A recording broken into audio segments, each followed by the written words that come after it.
जय माता दी। आप सभी का डे 5 पे स्वागत है।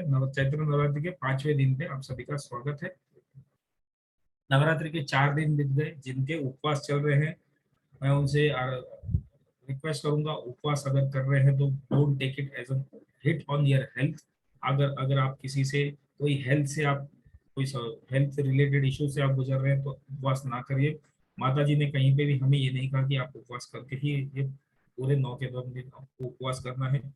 अगर कोई कोरोना से पिछले 2 साल में पीड़ित हुआ है और वो उपवास कर रहा है तो अगेन आई रिक्वेस्ट कि वो उपवास ना करे, बिकॉज ऑलरेडी हमारे शरीर में एक वीकनेस आई हुई है। गर्मी के दिन चल रहे हैं। माता जी की आराधना बिना उपवास के 1 साल अगर हमने कर दिया तो कोई प्रॉब्लम नहीं। अगले साल आपकी अगर कोई मानता है, कोई मान्यता है और आपने माना है तो अलग बात है। अदरवाइज हो सके तो उपवास ना करे तो बेटर है। उपवास आप या तो डायरेक्ट अष्टमी के दिन और नवमी के दिन करोगे तो भी चलेगा, नहीं करोगे तो भी चलेगा। तो जिनके उपवास है 4 दिन जिन्होंने कर लिए हैं अब तक, तो अपने हेल्थ की बहुत अच्छे से केयर लीजिए, क्योंकि गर्मी के दिनों चल रहे हैं। आप हम नहीं चाहेंगे कि आप अपने बिलीफ को लेके कुछ उसमें लूज ऑन करिए, लेकिन साथ ही साथ अपने हम पूजा पाठ क्यों कर रहे हैं, हमारे हेल्थ की वजह से कर रहे हैं, तो आप अपने हेल्थ की भी ध्यान रखिएगा।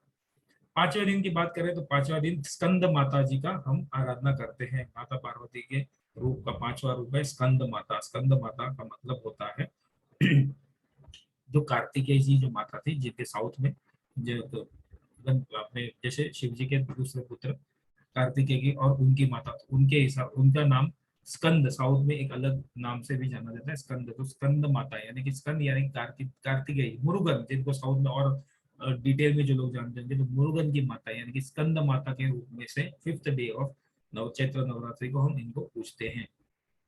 इनके हाथ में एक हाथ में बेबी कार्तिकेय है और साथ साथ दूसरे हाथ में लोटस का फूल है, कमल का फूल है, तो ही आम से इनके। और शेर के ऊपर इनका सिंहासन है और अभय मुद्रा में ये बैठी है। साथ ही साथ इनको इनका दूसरा नाम है माता पद्मासिनी। पद्मासन में भी ये बैठते हैं। पद्मासन के ऊपर भी इनका, जैसे ये अगर मुद्रा में बैठे तो पद्मासन करके भी बैठते हैं, तो इनको माता पद्मासिनी के नाम से भी जाना जाता है। इनको पूजने से हमें बहुत ही इंटेलिजेंस यानी कि हमें बुद्धि, स्टूडेंट्स वर्ग जो है ना, जो एजुकेशन में है, जो व्यक्ति एजुकेशन में है, उनको ये स्कंद माता की पूजा जरूर करनी चाहिए, क्योंकि उनको एक्स्ट्रा ब्लेसिंग्स मिल सकती है। तो इनको ब्लेसिंग्स, इनकी पूजा करने से हमें बहुत बुद्धि प्रदान होती है, इंटेलिजेंस प्रदान होती है। साथ ही साथ मोक्ष की तरफ भी हम जाते हैं। साथ ही साथ पावर और प्रॉस्पेरिटी भी हमें बहुत अच्छे से मिलते हैं। अगर हम इनकी पूजा करें तो हमें पावर ऑफ प्रॉस्पेरिटी बहुत अच्छे से मिलती है। इनके अगर एस्ट्रोलॉजिकली कंसेप्ट से बात करें तो इनका बुद्ध, जैसे मैंने कहा जो स्टूडेंट्स वर्ग है उनके लिए काफी इंपॉर्टेंट हो जाता है माता स्कंद माता को पूजना।